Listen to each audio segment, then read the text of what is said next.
Benjamin Netanyahu comanda o lado negro da força. Se você assistiu Star Wars, essa frase faz sentido para você.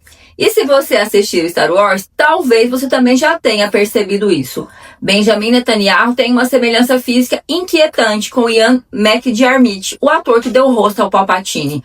Mas eu vou te dizer uma coisa muito pior. O problema não é a aparência, o problema é o método político dele lembrar demais o método de Darth Sidious, o senador Palpatine. O homem que fingia proteger a República enquanto destruía a República por dentro. O homem que corrompeu a essência de Anakin Skywalker até transformar medo em obediência, trauma em violência e proteção em tirania. Então salva esse vídeo agora, porque esse é o tipo de análise que o algoritmo enterra. E no final você vai me dizer se essa comparação é exagerada ou se ela é precisa demais para ser ignorada.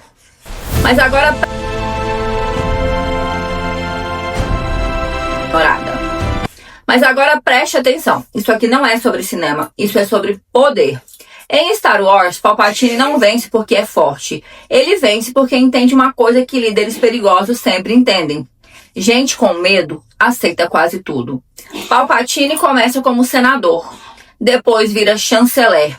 E por trás da máscara institucional, ele já era Darth Sidious, ou seja, um político que usava a linguagem de segurança para corromper a democracia por dentro.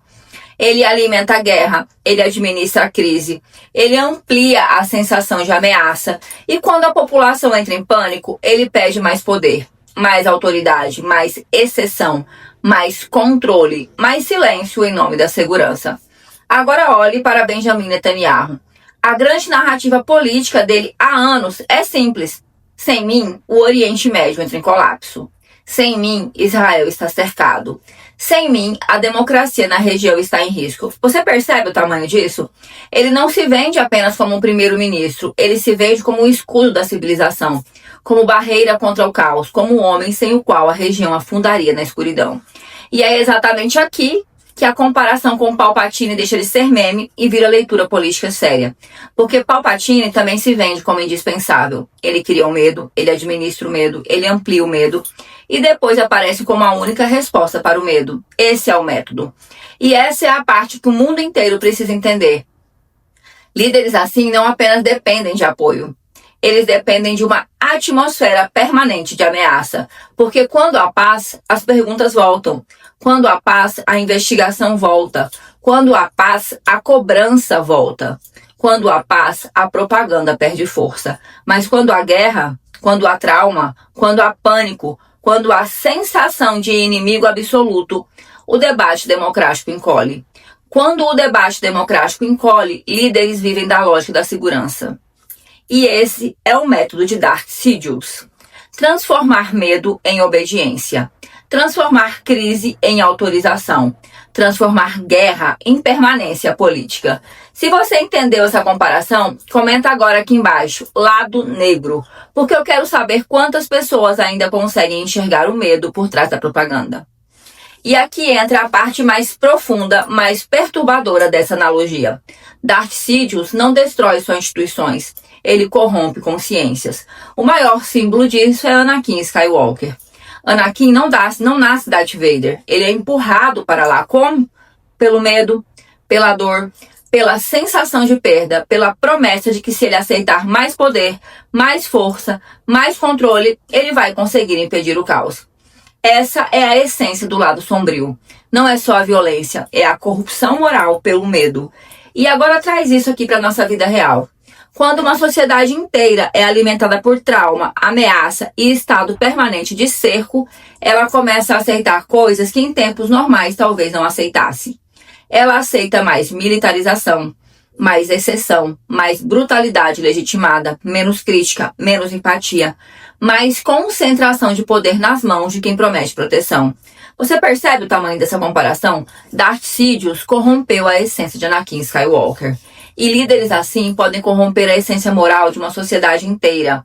E é por isso que essa comparação com Benjamin Netanyahu é tão poderosa.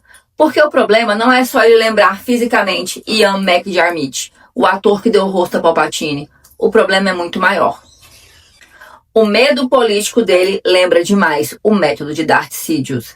É uma lógica que a ameaça precisa continuar viva e o medo precisa continuar a aterrorizar pessoas. A guerra precisa continuar justificável e a paz, às vezes, se torna politicamente inconveniente. Essa frase ela é brutal, mas ela é necessária. Para certos líderes, a paz pode ser mais perigosa que a guerra.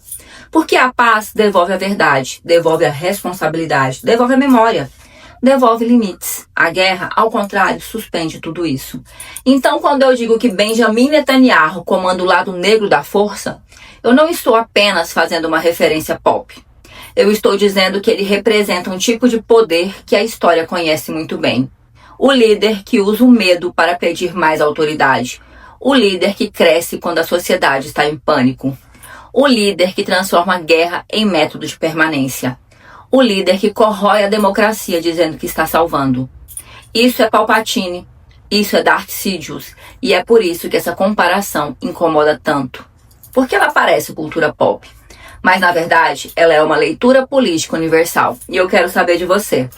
Benjamin Netanyahu só parece o Palpatine ou ele também domina o mesmo método de Darth Sidious? Comenta aqui embaixo. Anakin era democracia, se você quer a parte 2. Porque quem entendeu essa frase, entendeu tudo.